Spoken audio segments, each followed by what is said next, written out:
안녕하십니까? 이세영 목사입니다.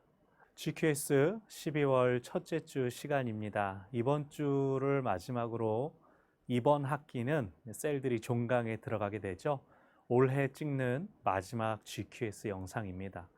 이미 종강하시고 안 보시면 조금 섭섭한데 봐주시리라 믿습니다. 네, 여러분 좀 어떻게 지내셨습니까? 코로나 변이 바이러스 얘기도 들려오고 4천 명을 찍기도 하고 병상이 부족하다. 여러 가지 소식들이 저희의 마음을 어지럽히는 가운데 저희는 대림절 첫째 주일이 시작되었습니다.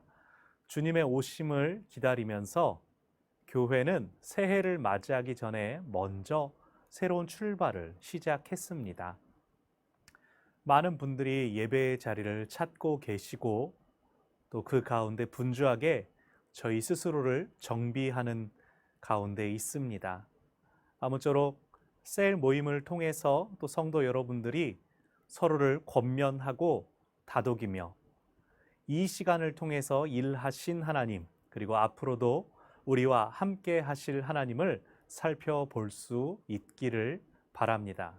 12월 첫째 주 오늘 마지막 시간은요, 기회를 주시는 하나님, 사사기 16장의 삼손의 이야기를 통해서 우리가 우리에게 기회를 주시는 하나님, 우리를 다시금 일으키시고 사용하시는 하나님을 만나도록 하겠습니다. 말씀드린 것처럼 오늘 우리는 삼손의 이야기를 나눌 것입니다. 삼손은 사사기에서 등장하는 12명의 사사들 중에 마지막 사사입니다. 그런데 여러분 이 그림 기억나십니까? 사사기 안에는 이러한 구조가 있다고 말씀을 드렸습니다. 동심원의 구조인데요. 죄를 짓고 그들이 하나님께 부르짖자 하나님께서 사사를 세워서 그들을 구원해 주십니다. 그리고 그 사사가 살아있는 동안 평안하다가 다시 그 사사가 죽고 나면 은혜를 망각하게 되죠. 제가 한 달 전에 사사기에 들어가면서 이 그림을 동그란 그림을 보여드렸고 그것이 사사기 구조 안에서 점점 내려갈수록 그 주기가 짧아진다. 그래서 하향하는 나선 곡선이라는 말씀을 드린 적이 있습니다. 그래서 사사기 3장에 처음 등장하는 사사 온니엘 같은 경우는 모범이 되고 본이 되는 사사, 모델이 되는 사사, 모든 적군을 물리치고 마침내 이스라엘의 평화를 가져왔던 사사의 모습이 그려졌는데 그 다음으로 갈수록 온니엘 다음에 나온 에훗이 장애를 가지고 있기 때문에 부족했던 것이 아니라 사사들의 모습이 반복될수록 하나님께서는 여성을 쓰시기도 하시고 장애인을 쓰시기도 하시고 신분이 낮은 사람을 쓰시기도 하시고 다양하게 당신의 일을 이루어 가시는데 문제는 사람들이 그 주기가 반복될 때 정신 차리자, 빨리 정신 차리자 라고 하는 것이 아니라 하나님께 점점 더 부르짖지 않고 그 죄를 반복해 나간다는 것이 문제였습니다. 그래서 뒤로 갈수록 사사들도 점점 온전하지 못한 모습을 보여주게 되는데요.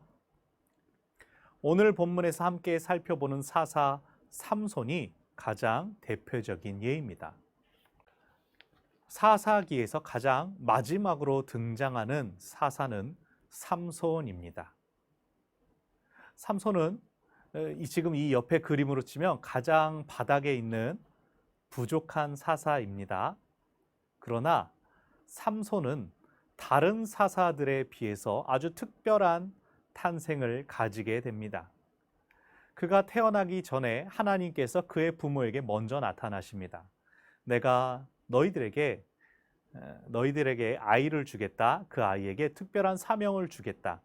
그러면서 이 아이에 대하여 그는 태어나면서부터 죽는 날까지 내게 바쳐진 나실인이 될 것이다. 하나님께서 사자를 보내셔서 태어나면서부터 죽는 날까지 여호와께 하나님께 바쳐진 나실인이 될 것이다 라는 약속을 받게 됩니다. 그래서 그 부모는, 그 어머니는 아이가 태어나기 전부터 아이가 나실인으로 쓰임 받을 건데 그 아이가 뱃속에 있을 때부터 그 아이를 위해 여기 그림에 나오는 것처럼 포도주나 독주를 마시지 말아라. 그리고 민수기 6장에 원래 나오는 나실인 규정에는 시신 같은, 시체 같은 부정한 것에 접촉하지 말아라 라는 규례가 주어집니다. 이 엄마가 아이를 임신하고 그 규례들을 지키고 삼손도 태어나면서 평생 그 규례를 지키도록 교육을 받았습니다. 그리고 우리가 이번 한 주 동안 새벽 기도를 통해서 살펴본 삼손의 모습은 그에 걸맞은 모습이었던가요? 실제 삼손의 모습은 엉망진창이었습니다.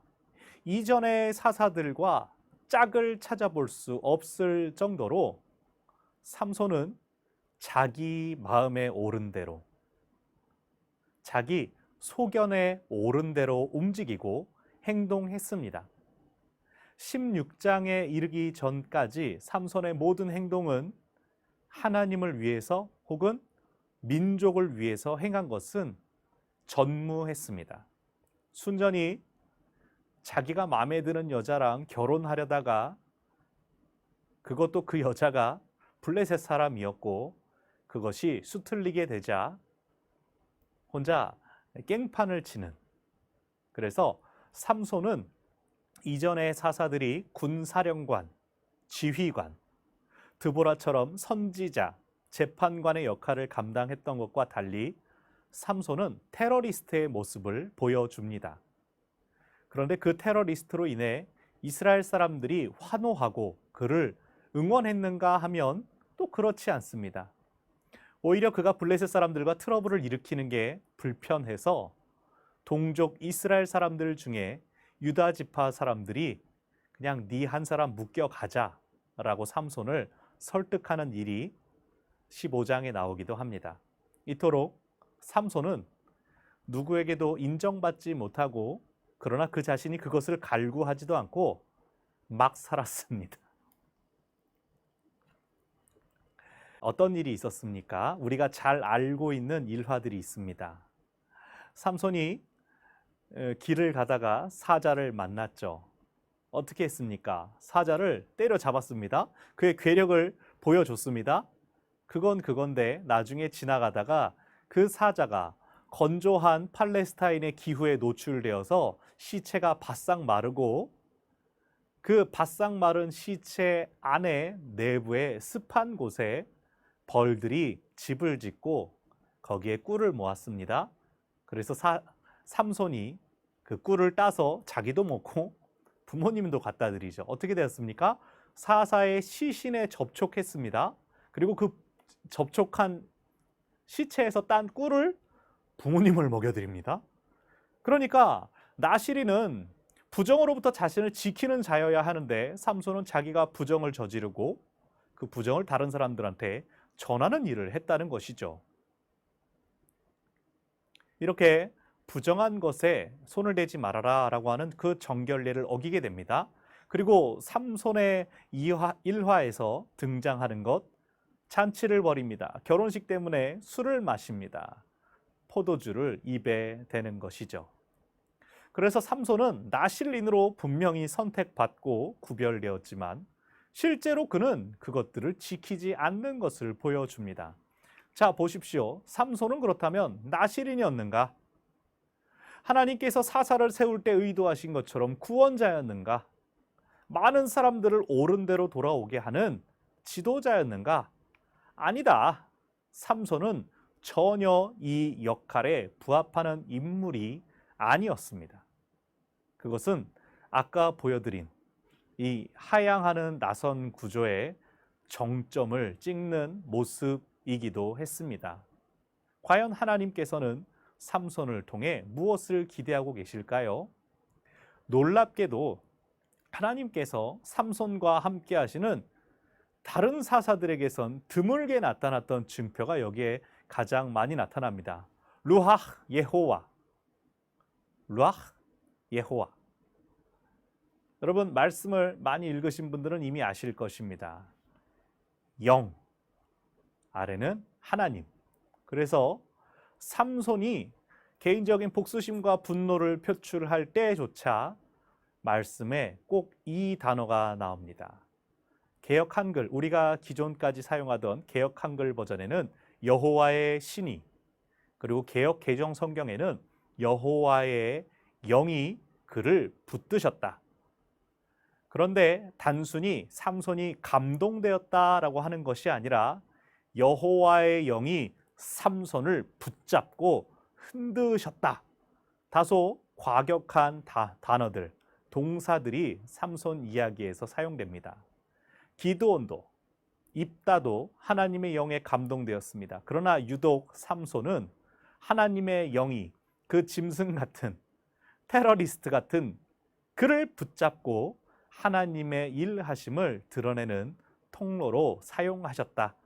그것이 삼손 이야기에서 유일하게 이 망나니 같던, 이 여자 밝히는 호색한 같은 삼손이 유일하게 하나님께 세움받은 증거가 이 루아흐 예호와, 하나님의 영이 그를 흔들었다 라고 하는 구절입니다. 자, 그런데 이 삼손의 약점이 무엇이었습니까? 앞서서 말씀드린 것처럼 삼손은 여자 문제에 약합니다. 그가 처음 장성하여 활동을 시작할 때도 블레셋 여인에게 반했었고, 또 한 번은 기생과 뜨거운 밤을 보내기도 합니다. 여인이 항상 그의 사건을 일으키게 되는 문제에 포함되어 있었습니다. 그리고 16장에서 삼손이 또 여인을 만나게 되죠. 16장에서 만나게 되는 여인은 그 유명한 들릴라입니다. 이 여인과 사랑에 빠지게 되었습니다. 들릴라는 신비에 쌓인 여인입니다. 성경은 그녀가 소렉 골짜기에 살고 있었다라는 걸 들려주지만 그녀가 어느 민족이었다, 이방인이었다, 나이가 많았다, 적었다, 아무런 정보를 주지 않습니다. 다만 우리가 유추하는 것은 유일하게 밝혀진 그녀에 대한 정보입니다. 히브리어로 델릴라라고 하는 이름은 라일라에서 왔는데, 라일라는 밤을 의미합니다. 삼손이라는 이름은 세메쉬라는 단어에서 왔습니다. 세메쉬는 태양이라는 의미입니다. 그래서 삼손이라는 이름은 작은 태양이라는 의미입니다. 여러분, 이 이야기는 어떻게 되겠습니까? 태양은 태양이지만 작은 태양인 삼손은 그가 이전에 겪어왔던 것처럼 여인에 의해서 그의 치부가 드러나게 되는데, 특별히 이 여인은 그냥 똑같은 이름 없었던 앞서 나온 여인들과 다르게 밤, 어둠을 상징합니다. 어디서부터 왔는지도 알 수 없는, 재산이 얼마나 많은지도 알 수 없는 한 여인에 의해서 삼손은 그의 생애 최고의 위기를 맞이하게 됩니다. 들릴라와 삼손이 만난다는 소문을 듣고 블레셋 사람들이 그에게 찾아옵니다. 그래서 들릴라에게 많은 돈을 주어서 삼손의 약점을 알아내라고 하죠. 삼손은 그것을 순순히 알려주지 않았습니다. 몇 번이고 거짓말을 해서 들릴라를 속여 넘겼습니다. 이런 방법을 해봐, 저런 방법을 해봐, 새로 만든 배틀에서 내 머리카락을 엮어서 짜면, 쓰지 않은 노끈으로 내 몸을 칭칭 감으면, 그렇게 묶어놓고는 정말 약해졌나 시험해 보면 삼손이 그것들을 다 뜯어내고 어디야, 우와, 헐크처럼 하는 것을 보고 들릴라는 당신은 나를 사랑하지 않아요? 그러면서 밀당을 한 것이죠. 삼손은 그 모습을 보면서 괴로워했습니다. 아, 정말로 내가 이 사랑 때문에 어떻게 해야 되는 것인가? 무엇입니까? 자신의 약점, 그것을 보기보다 더 고민했습니다. 삼손은 애시당초 자신의 이익에 맞게, 자신의 즐거움에 맞게 움직여 왔기 때문이죠. 그리고 마침내 삼손은 들릴라에게 자신의 진정한 약점을 무엇이라고 합니까? 삼손은 그렇게 말합니다. 나의 힘은 나의 머리카락에서 나온다. 여러분, 이 말씀을 잘 이해해야 됩니다. 하나님께서 힘을 주시기 위해 삼손에게 머리를 기르라고 하셨겠습니까? 삼손이 태어날 때 하나님께서 명령하셨던 나실인 규례가 바로 삼손의 힘의 비밀입니다. 그가 나실인으로 세움 받았기 때문에 하나님께서 그를 당신 뜻대로 쓰셨기 때문에 그가 힘을 발휘할 수 있었던 것이죠. 나실인 규례, 포도주와 독주를 마시지 말아라, 머리에 삭도를 대지 말아라, 부정한 것에 접하지 말아라 라고 하는 것은 그를 보는 사람들이 저 사람은 나실인이구나, 저 사람은 하나님께 바쳐졌구나를 알 수 있게 하는 표징이었습니다. 민수기 6장에 보면 저희가 신대원 준비할 때 포, 삭, 시라고 외웠는데 포도주나 독주를 마시지 말아라, 삭, 머리에 삭도, 면도날 같은 거, 머리를 밀지 말아라, 시, 시체, 시신에 접촉하지 말아라. 근데 삼손은 포도주도 마셨고 시신에도 손을 댔습니다. 머리에 삭도를 대지 말아라. 그거 하나 남았습니다. 그래서 그게 마치 자신의 힘인 양 했지만 그것은 하나님께 자신이 바쳐졌다는 증거였습니다. 근데 그걸 말했죠. 비밀을 알게 된 들릴라는 삼손을 무릎에 누워 잠들게 한 다음에 머리를 밉니다. 그리고 이 그림에 보면 들릴라가 손을 뻗고 있죠. 머리를 밀고 이제 블레셋 사람들을 불러들이는 장면입니다. 삼손이 어떻게 되었습니까? 우리가 잘 아는 것처럼 그가 다시 일어났을 때 힘을 쓸 수가 없게 되었습니다. 머리털이 밀렸기 때문입니까? 아니요. 그가 하나님께 바쳐졌다는 증표인 머리에 삭도를 댐으로써 하나님의 영이 그에게서 떠나가신 것이죠. 하나님께서 그를 통제하지 않고 하나님의 영이 그를 내버려 두신 것입니다. 이토록 우리가 어떻게 힘과 능력을 공급받는지를 혼동할 때 하나님께서는 우리가 생각하고 의지했던 그것을 빼앗아 가실 때가 있습니다. 그것이 누군가에겐 건강일 수도 있고 누군가에겐 물질일 수도 있죠. 누군가에겐 자녀일 수도 있습니다. 그러나 중요한 것은 그 모든 것을 통해 그것을 주시는 하나님께서 나에게 원하시는 것은 무엇인가? 우리가 그것을 늘 기억해야 할 것입니다. 그러나 지금 삼손은 하나님과의 관계는 이미 어그러진 상태에서 내가 머리가 깎여서 더 이상 힘을 쓸 수 없구나. 하나님과 멀어진 것을 슬퍼하기보다는 자신의 힘이 사라진 것을 슬퍼했습니다. 그러나 그 슬픔과 상관없이 그는 이제 블레셋 사람들의 손에 넘어가게 되었습니다. 블레셋 사람들은 삼손을 끌고 가서 그의 눈을 뽑습니다. 앞을 볼 수 없게 만든 뒤에 연자맷돌을 돌리게 했습니다. 우리가 이 이야기를 들을 때 우리는 이와 같은 그림을 떠올립니다. 삼손이 정말 온 힘을 잃고 힘이 셀 때도 아마 돌리기 어려웠을 커다란 연자맷돌을 저렇게 돌리고 노예처럼 비참하게 낮아졌구나. 그러나 어떤 학자들은 저것은 영화적인 상상력이 가미된 후대에 소위 양념이 쳐진 것이며 실제로는 삼손을 더 조롱하고 더 비참하게 느끼게 만들었을 것이다 라고 봅니다. 그래서 성경에서 연자맷돌을 돌리게 했다 라고 나올 때 나오는 맷돌은 저런 커다란 맷돌이 아니라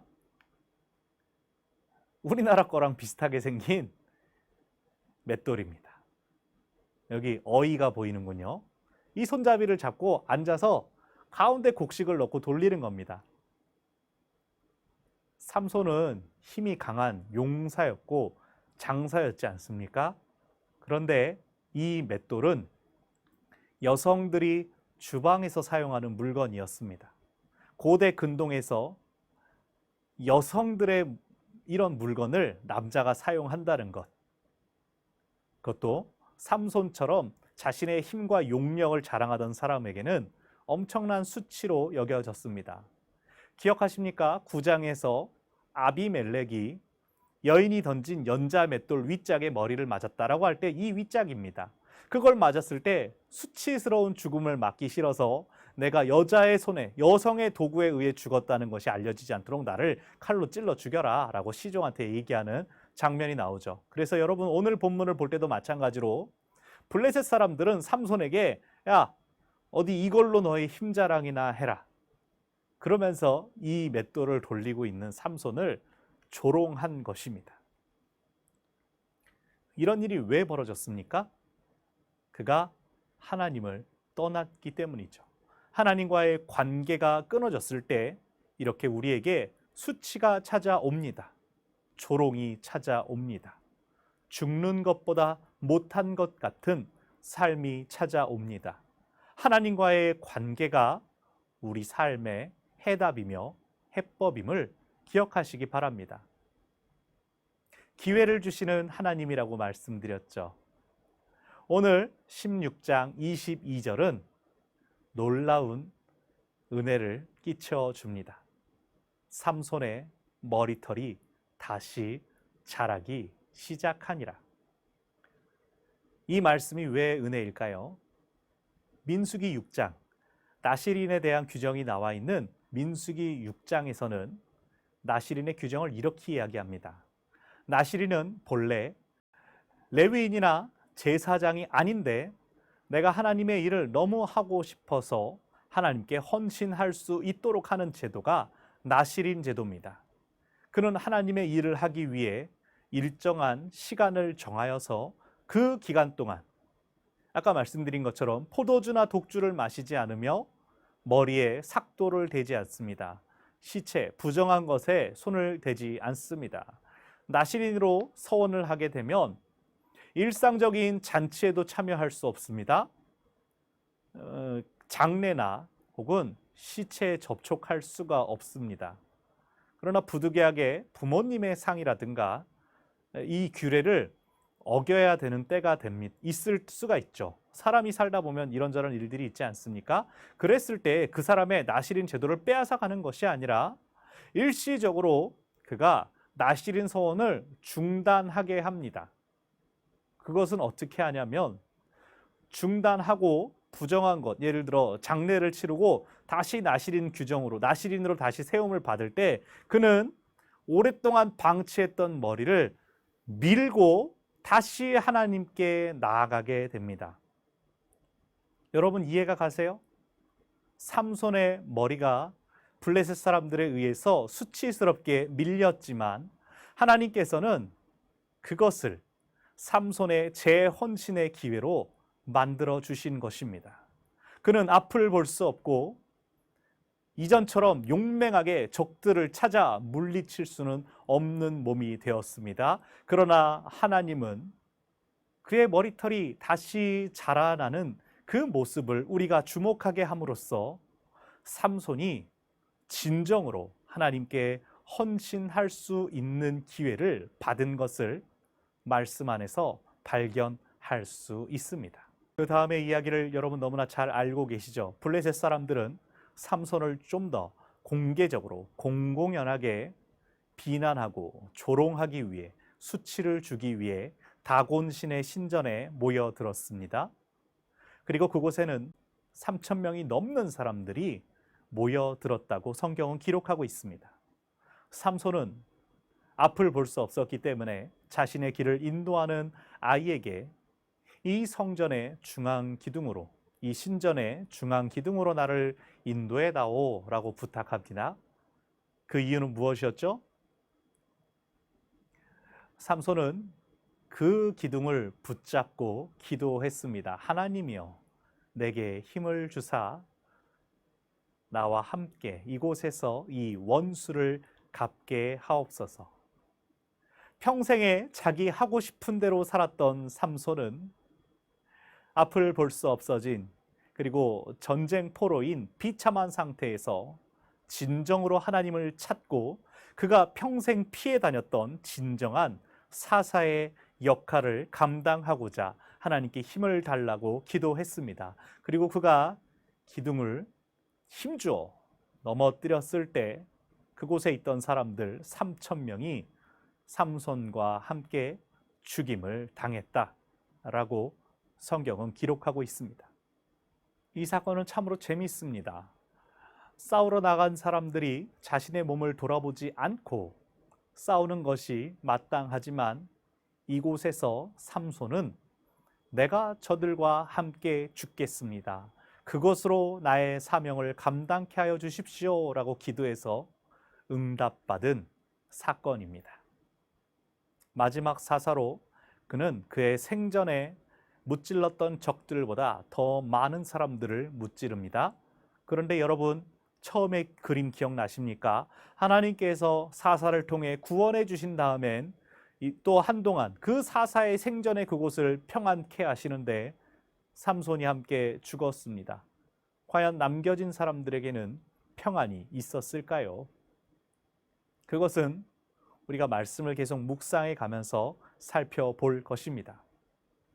그러나 앞서 말씀드렸던 것처럼 삼손은 사사기에서 다뤄진 마지막 사사로 17장부터는 사사시대 때 사람들의 마음이, 도덕적 의식들이 또 하나님을 두려워하는 마음이 얼마나 무너졌는지를 보여주는 일화들이 등장합니다. 계속해서 새벽 기도를 통해서 또 매일 성경을 개인적으로 묵상하시면서 하나님의 뜻을 발견해 나가는 저와 여러분이 되시기를 바랍니다. 사랑하는 여러분, 2021년 끝이 얼마 남지 않았습니다. 셀 종강하고 나서 여러분 바쁜 연말을 보내면서 새로운 한 해들을 준비할 것입니다. 여전히 많은 길들이 우리 앞에 새롭게 나아갈 길로서 남겨져 있습니다. 당장 우리의 사랑하는 자녀들 수능 시험을 잘 마쳤지만 또 계속해서 면접과 실기가 있고 또 학교들을 지원해 나가는 씨름이 1월, 2월까지 계속됩니다. 여러분, 오늘 본문의 말씀을 기억하십시오. 더 이상 삼손이 내가 스스로 무엇을 할 수 있을까? 그를 바라보는 모든 사람이 저는 더 이상 쓸모없다라고 생각했을 때 하나님은 새로운 기회를 허락하시고 그가 있는 자리에서 하나님께 쓰임 받도록 하셨습니다. 사랑하는 여러분, 하나님은 기회를 주시는 분이십니다. 능력을 주시는 분이십니다. 그것이 내가 생각하고 의지했던 방법이 아니라도, 내가 기대했던 자리가 아니라도 하나님은 당신의 일을 이루어 가신다는 것을 기억하시기를 바랍니다. 그 하나님께서 지금까지 우리와 함께 하셨고 앞으로도 우리와 함께 하십니다. 감사합니다. 행복하시기 바랍니다.